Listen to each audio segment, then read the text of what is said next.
In a village nestled deep within a valley, where the sun played hide-and-seek behind a colossal mountain, lived a young boy named Alara. This wasn't just any mountain. It was a giant stone curtain that cast a long, cold shadow over their fields, stunting the crops and chilling the air. The villagers had long accepted their fate, their shoulders slumped with the weight of resignation. But Alara, with eyes as bright as the sun he so rarely saw, held a different belief.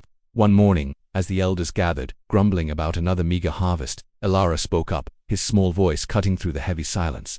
"I will move the mountain." A ripple of laughter spread through the crowd. "Move the mountain? The boy's been in the sun too long," one scoffed, forgetting the irony. "It's impossible," said another, shaking his head. "That mountain has stood for generations. It will stand for generations more." But Alara's grandfather, a man with lines of wisdom etched on his face, looked at him with a gentle smile. "And how will you do that, little one?" he asked. Alara held up his small, sturdy hands. "With these," he declared, his voice filled with a conviction that silenced the laughter. "One stone at a time." True to his word, the very next dawn, Alara was at the foot of the great mountain. He picked up a stone, no bigger than his fist, and carried it to the other side of the valley.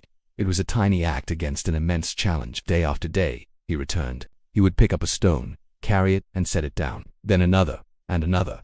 The villagers watched him, their mockery slowly turning to curiosity. "Why does he bother?" they'd whisper. "It's a fool's errand." Yet every sunrise, Alara was there, a solitary figure chipping away at an impossible task. His hands became calloused, his back ached, but his spirit never wavered. Each stone he moved was a prayer, a testament to his unshakable faith. Weeks turned into months. The pile of stones on the other side of the valley grew, from a small mound into a noticeable hill. It was still insignificant compared to the mountain, but it was something. It was progress. One day, a young girl, inspired by Alara's relentless spirit, joined him. She picked up her own small stone and followed his path. Soon, another child joined, and then another. The adults watched, their hearts stirring with a feeling they hadn't felt in a long time. Hope. They saw not a foolish boy, but a leader. They saw not a pile of rocks, but the foundation of a miracle. The village elder, the same one who had first dismissed Alara, walked to the foot of the mountain. He looked at the children, their faces determined, their small hands working together. He looked at Alara, who simply smiled and handed him a stone. In that moment, the elder understood. It wasn't about the physical act of moving a mountain overnight. It was about the collective will, the shared belief that change was possible. He turned to the village. "What are we waiting for?" he boomed, his voice echoing through the valley. "Our children are showing us the way." A cheer erupted. It was a sound of awakening. Men, women, and elders alike streamed towards the mountain.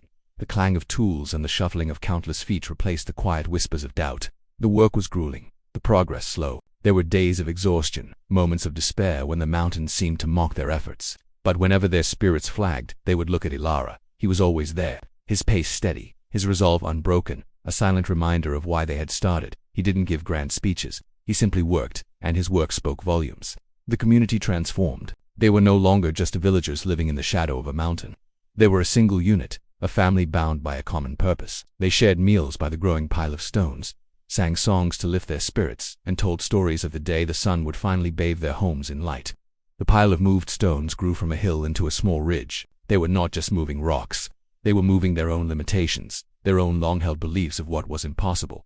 They were building a new future, one stone at a time. Years passed. Alara was no longer a small boy, but a young man, his hands strong, his gaze still filled with that same unwavering light. And the mountain was smaller. A significant pass had been carved through its base, a wide channel that allowed the golden morning sun to pour into the valley for the first time in memory.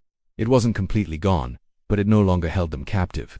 Sunlight streamed onto their fields, and the crops grew taller and greener than anyone had ever seen. Children who had only known shadow now played in brilliant sunshine. The day the first full ray of dawn broke through the new pass, the entire village gathered. They didn't cheer. They stood in reverent silence, tears streaming down their faces, as warmth spread across their skin. They looked at the transformed landscape, and then they looked at Alara, the boy who dared to believe. He had not moved the mountain alone. He had moved the heart of the village, and together, they had accomplished the impossible. His story became a legend, a timeless reminder that with faith as our guide and perseverance as our tool, even the smallest consistent actions, when united, have the power to move mountains. Thank you so much for joining me on this journey today. If this story touched your heart, please hit that like button, and consider subscribing for more tales that inspire and uplift. Remember to share this with someone who might need to hear it. Until next time, keep your faith and keep moving your own mountains, one stone at a time.